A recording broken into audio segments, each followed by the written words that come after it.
भगवान ने पूतना का उद्धार किया, उस पर कृपा की, भगवान का नामकरण हुआ, अनेक नाम रखे गए। जो भक्त जिस भाव से ठाकुर जी को बुलाता है भगवान उसी भाव से प्रसन्न हो जाते हैं। फिर धीरे धीरे ठाकुर जी और बड़े होने लगे और उनकी लीलाएं इसी प्रकार आगे बढ़ रही हैं। उन्हीं लीलाओं में भगवान को एक सबसे जो प्रिय है, भगवान का ब्रज में सबसे प्रिय क्या है? भोजन में, खाने में माखन। उस माखन चोरी की भगवान ने लीला आरंभ की। माखन भगवान को क्यों प्रिय है? क्योंकि माखन जो होता है वो बड़ा मुलायम होता है और बेरंग होता है, एकदम श्वेत सफेद। भगवान कहते जब हमारा मन भी उस माखन के जैसा बन जाता है तो श्री ठाकुर जी हमारे मन को स्वीकार कर लेते हैं। और असल में माखन तो सिर्फ बहाना था, असली मकसद ठाकुर जी का गोपियों का मन चुराना था, चित्त चुराना था। और माखन कहां से आता है? गौ माता से। पर आजकल के बेचारे हमारे छोटे छोटे युवा बच्चे हैं, पढ़ रहे हैं, उन बेचारों को ये भी नहीं पता कि ये जो माखन है ये कहाँ से आता है, इसका स्रोत क्या है, गाय की हमारे जीवन में क्या महिमा है। क्योंकि घर पर परिवार में कोई गौ माता की चर्चा नहीं होती। देखिए आप सब भारत भूमि से बहुत दूर बैठे हैं। अब उस भूमि से दूर बैठे रहने के कारण आपको और अधिक ज़्यादा मेहनत करनी पड़ेगी अपने बालकों में, अपने बच्चों में भारतीयता को लाने के लिए। क्योंकि हर एक जो बच्चा है जब वो अपने धर्म की चीज़ों की जब वैल्यू समझेगा, उसकी महिमा समझेगा, तभी तो वो अपनी आगे आने वाली पीढ़ी को उसका महत्व बता सकता है। और गाय का क्या महत्व है ये तो आज मैं कोई नई बात लेकर के तो आपके सामने आई नहीं हूँ। हमारे सनातन धर्म की जो नींव है वो गाय है। वेद कहता है धरती 7 स्तंभ 7 पिलर्स पर खड़ी है। गौभिर विप्रैश्च वेदैश्च, जिसमें पहला जो पृथ्वी का स्तंभ है वो है गाय। दूसरा है विप्र ब्राह्मण, विप्रधेनु सुर संत हित लीन मनुज अवतार।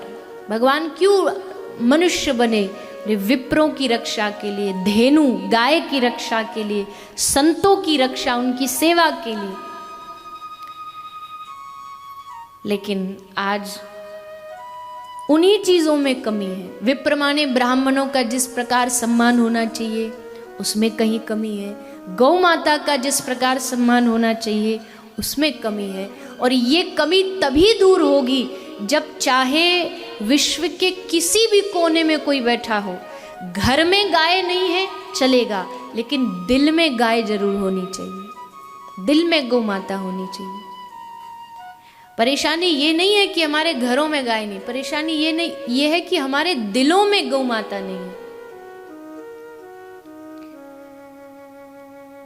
गौ माता की जो महिमा उसको बताते बताते महापुरुषों ने कोई शास्त्र नहीं छोड़ा, कोई वेद नहीं छोड़ा।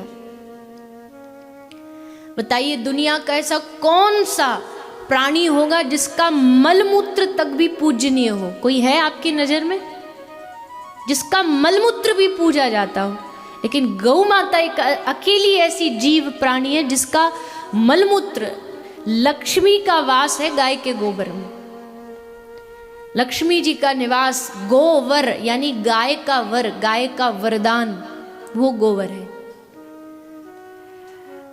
ये बात लोगों को नहीं समझ आई, लेकिन धीरे धीरे जैसे जैसे आयुर्वेद ने रिसर्च की, यहाँ तक कि विज्ञान ने भी धीरे धीरे चीज़ों को समझा कि अरे भारतीय इतने गाय के पीछे क्यों पड़े, चलो कुछ खोजा जाए। तब उनके द्वारा जो खोजा गया, अब विज्ञान आकर के हमसे कहे कि हाँ गाय में ये है तब हम माने, और शास्त्र कहे न माने, ये तो पागलपन है। शास्त्र हजारों लाखों वर्षों से जो अनादि है वो शास्त्र कह रहा है कि गाय की क्या महिमा है। इतिहास का सबसे बड़ा गोरक्षा आंदोलन परम पूज्य प्रातस्मरणीय श्री करपात्री जी महाराज के द्वारा चलाया गया। भारत में श्री करपात्री जी महाराज उसका नेतृत्व किया और उनके पीछे 1-2 हजार नहीं लाखों साधु थे। आज से कई वर्षों पहले गौ माता की रक्षा के लिए दिल्ली में साधुओं ने बैठ करके प्रण लिया कि हम गौ माता की रक्षा के लिए यहाँ पर आंदोलन करेंगे। बैठे, हजारों साधु बैठे थे। गोपाष्टमी का दिन था। गोपाष्टमी जो गौ भक्तों के लिए सबसे बड़ा पर्व होता है, गोपाष्टमी का दिन हजारों साधु आंदोलन पर बैठे और उस समय की जो सरकार थी उसने आदेश दे दिया कि इन सब साधुओं पर गोली चलाई। सैकड़ों साधु मरे उसमें, गोपाष्टमी के दिन गायों की रक्षा के लिए। मेरा शायद जन्म भी नहीं हुआ हो, लेकिन आप सोचिए उन साधुओं का बलिदान, उन संतों का बलिदान क्या ऐसे ही व्यर्थ जाना चाहिए जिन्होंने गौ माता की रक्षा के लिए अपनी सीने पर, छाती पर गोली खाई। और हम सब जो उनके वंशज हैं, जो उनकी परंपरा को आगे बढ़ा रहे, क्या हम लोगों का दायित्व नहीं बनता कि हम लोग उनके उस प्रयास को आगे बढ़ाएं, उनकी उस कोशिश को सफलता प्रदान करें। इसमें सबका सहयोग चाहिए।